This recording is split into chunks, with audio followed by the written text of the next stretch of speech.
എന്താണ് നബി സല്ലല്ലാഹു അലൈഹി വസല്ലമ തങ്ങൾ പറഞ്ഞത്? അള്ളാന്റെ ഹബീബ് പഠിപ്പിക്കുകയുണ്ടായി. ഇമാം ബസ്സാർ ഉദ്ധരിക്കുന്ന ഹദീസ്, ഇന്ന ലില്ലാഹി മലായികതൻ സയ്യാഹീന യുബല്ലിഗൂന അൻ ഉമ്മതി അസ്സലാം. എനിക്ക് അല്ലാഹു തആല ചില മലക്കുകളെ നിയോഗിച്ചിട്ടുണ്ട്. അവരെനിക്ക് ഇങ്ങനെ സലാം എത്തിച്ചുകൊണ്ടേയിരിക്കുന്നുണ്ട്.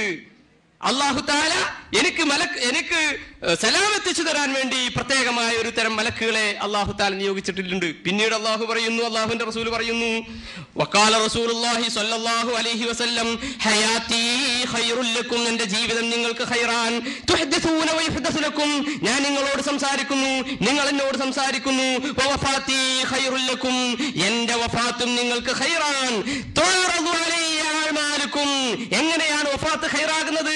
മറ്റൊരു റിവായത്തിൽ അല്ലാഹുവിന്റെ റസൂൽ പറഞ്ഞു, ഫഇദാ അന മിത്തു, ഞാൻ മരിച്ചാൽ തുറദു അലൈയ അഅമാലുക്കും, നിങ്ങളുടെ അമലുകൾ എനിക്ക് പ്രദർശിപ്പിക്കപ്പെടും. ഫമാ റഅയ്തു മിൻ ഖൈരിൻ, ഞാൻ എന്തെങ്കിലും നന്മ കണ്ടാൽ ഹമിത്തുല്ലാഹ അലൈഹി, ഞാൻ സ്തുതിക്കുന്നതാണ്, അല്ലാഹുവിനെ സ്തുതിക്കുന്നതാണ്. വമാ റഅയ്തു മിൻ ശർരിൻ, വല്ല തെറ്റുകളും നിങ്ങൾ ചെയ്യുന്നത് കണ്ടാൽ, വല്ല മോശവും കണ്ടാൽ, ഇസ്തഗ്ഫർതുല്ലാഹ ലക്കും, നിങ്ങൾക്ക് വേണ്ടി ഞാൻ പൊറുക്കൽ ചോദിക്കുന്നതാണ്. അല്ലാഹുവിന്റെ റസൂൽ വഫാത്തായ സഹായം ചോദിക്കാൻ പാടില്ല എന്ന് പ്രചരിപ്പിക്കുന്ന ആളുകൾ അവരുടെ ആശയം എന്താ? വഫാത്തായി, മരിച്ചു, മണ്ണായി, ദ്രവിച്ചു, പോയി, ഇനി മണ്ണിനോട് ചോദിച്ചിട്ട് എന്താ എന്ന രൂപത്തിലുള്ള ഒരു അവതരണമാണ് ഇവിടെ ഉള്ളതെങ്കിൽ നമുക്ക് മനസ്സിലാക്കാൻ സാധിക്കുന്ന, അല്ലാഹുവിന്റെ റസൂൽ പറയുന്നു, ഇസ്തഗ്ഫർതുല്ലാഹ ലക്കും, നിങ്ങൾക്ക് വേണ്ടി ഞാൻ പൊറുക്കൽ ചോദിക്കുന്നതാണ്. പൊറുക്കൽ ചോദിക്കുമ്പോൾ നബിയോട് അങ്ങോട്ട് ചോദിക്കാൻ പറ്റുമോ? പൊറുക്കൽ ചോദിക്കാൻ, അല്ലാഹുവിനോട് പൊറുക്കൽ ചോദിക്കാൻ വേണ്ടി നബിയോട് ആവശ്യപ്പെടാൻ പറ്റുമോ? ആവശ്യപ്പെടാൻ പറ്റും. വിശുദ്ധ ഖുർആൻ പറയുന്നു, ഇസ്തിഗാസയുടെ രണ്ടാമത്തെ തെളിവ് പിടിച്ചോ. വിശുദ്ധ ഖുർആൻ, വലൗ അന്നഹും യളമു അൻഫുസഹും ജാഊക ഫസ്തഗ്ഫിറുല്ലാഹ വസ്തഗ്ഫറ ലഹുമുർ റസൂൽ ലവജദുല്ലാഹ തവ്വാബർ റഹീമ. ആരായിട്ട് വിശദീകരിക്കേണ്ടത്? ഞാൻ വിശദീകരിച്ചാൽ നിങ്ങൾക്ക് പറ്റൂല, നിങ്ങൾ വിശദീകരിച്ചാൽ എനിക്കും പറ്റൂല. പണ്ഡിതന്മാർ വിശദീകരിക്കാൻ, നിങ്ങൾ തന്നെ പ്രാമാണിക പണ്ഡിതനായി ഉദ്ധരിക്കുന്ന അല്ലാമ ഇബ്നു കസീർ തന്റെ തഫ്സീറിൽ പറയുന്നു, യുർഷിദു തആല, അല്ലാഹു തആല ഇവിടെ എന്താണ് പറയുന്നത്? അൽ ഉസാത്ത, മുഴുവൻ ദോഷികളോടും, അല്ലിനെ കുറിച്ച് നമ്മൾ പഠിക്കണം, അൽ ഉസാത്ത വൽ മുദ്നിബീന, മുഴുവൻ ദോഷികളോടും പറയുന്നു, ഇദാ വഖഅ മിൻഹുൽ ഖതഉ വൽ ഇസ്യാൻ, അവരിൽ നിന്ന് എന്തെങ്കിലും തെറ്റുകൾ വന്നു കഴിഞ്ഞാൽ, അയ്യതു ഇല റസൂലി സ്വല്ലല്ലാഹു അലൈഹി വസല്ലം, റസൂലുള്ളാഹി സ്വല്ലല്ലാഹു അലൈഹി വസല്ലം തങ്ങൾ വഫാത്തായതോട് റസൂൽ അല്ലാതാകുന്നില്ല, ഇല റസൂലി, റസൂലിന്റെ അടുക്കലേക്ക് ചെല്ലണം. എന്നിട്ടോ വയസ്തഗ്ഫിറുല്ലാഹ ഇൻദഹു, അല്ലാഹുവിനോട് റസൂലിന്റെ അടുക്കൽ വെച്ച് പൊറുക്കൽ ചോദിക്കണം. കഴിഞ്ഞില്ല, നബിയോട് ചോദിക്കണം,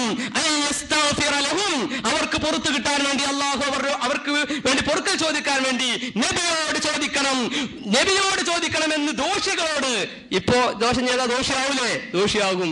നമ്മൾ തെറ്റിയതാ ദോഷിയാകും. ദോഷിയായാൽ ചോദിക്കണമെന്ന് അല്ലാമ ഇബ്നു കസീർ ഈ ആയത്തിന് അർത്ഥം വെക്കുന്നു. നമ്മൾ അർത്ഥം വെച്ചു എന്ന് പരാതി വേണ്ട, മഹാനായ അല്ലാമ ഇബ്നു കസീർ അർത്ഥം വെക്കുന്നു. അതുകൊണ്ട് വഫാത്തായ നബിയോട് ചോദിക്കാമെന്ന് ഖുർആൻ ഉദ്ധരിച്ചു. അത് തഫ്സീർ സഹിതം ഞാൻ ഖുർആൻ ഉദ്ധരിച്ചു. പിന്നെ റസൂലുള്ളാഹി അങ്ങനെ പറഞ്ഞിട്ടുണ്ടോ? സഹായം ചോദിക്കൂന്ന് റസൂലുള്ള പറഞ്ഞിട്ടുണ്ടോ? സഹായം ചോദിക്കൽ ശിർക്കാണെന്ന് റസൂലുള്ള പറഞ്ഞിട്ടില്ലാതെ. ഏതായാലും നമ്മളത് ഒന്നാമത്തെ സെഷനിൽ നമുക്ക് മനസ്സിലായി. ഇനി കേട്ടോ, അന സയ്യിദു വൽദി ആദം, ഞാനാണ് ആദം സന്തതികൾക്ക് അഭയം തേടി ചെല്ലാനുള്ള വ്യക്തിയാണ് മഹാനായ റസൂലുള്ളാഹി സ്വല്ലല്ലാഹു അലൈഹി വസല്ലമ തങ്ങൾ. സയ്യിദു വൽദി ആദം. എന്തിനാണ് സയ്യിദ്? നമ്മുടെ പ്രശ്നങ്ങൾ അവതരിപ്പിക്കാൻ. നമുക്ക് പ്രശ്നങ്ങൾ വരുമ്പോ, പ്രയാസങ്ങൾ വരുമ്പോ, നിങ്ങൾക്ക് വുൽദു ആദം, ആദം സന്തതികൾ. ആദം സന്തതികൾ എന്ന് പറഞ്ഞാല് നമ്മൾ ആദം സന്തതി അല്ലേ?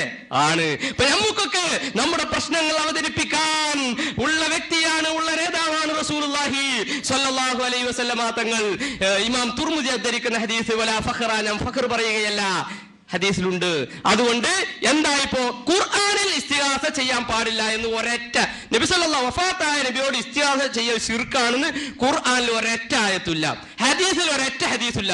ചെയ്യണമെന്ന് കൂലു പറഞ്ഞോ, ഉന്നൂർന സഹായിക്കണേ എന്ന് പറഞ്ഞോ എന്ന് ഖുർആൻ പറയുന്നു. പറയരുത് എന്ന് വഹാബി പറയുന്നു.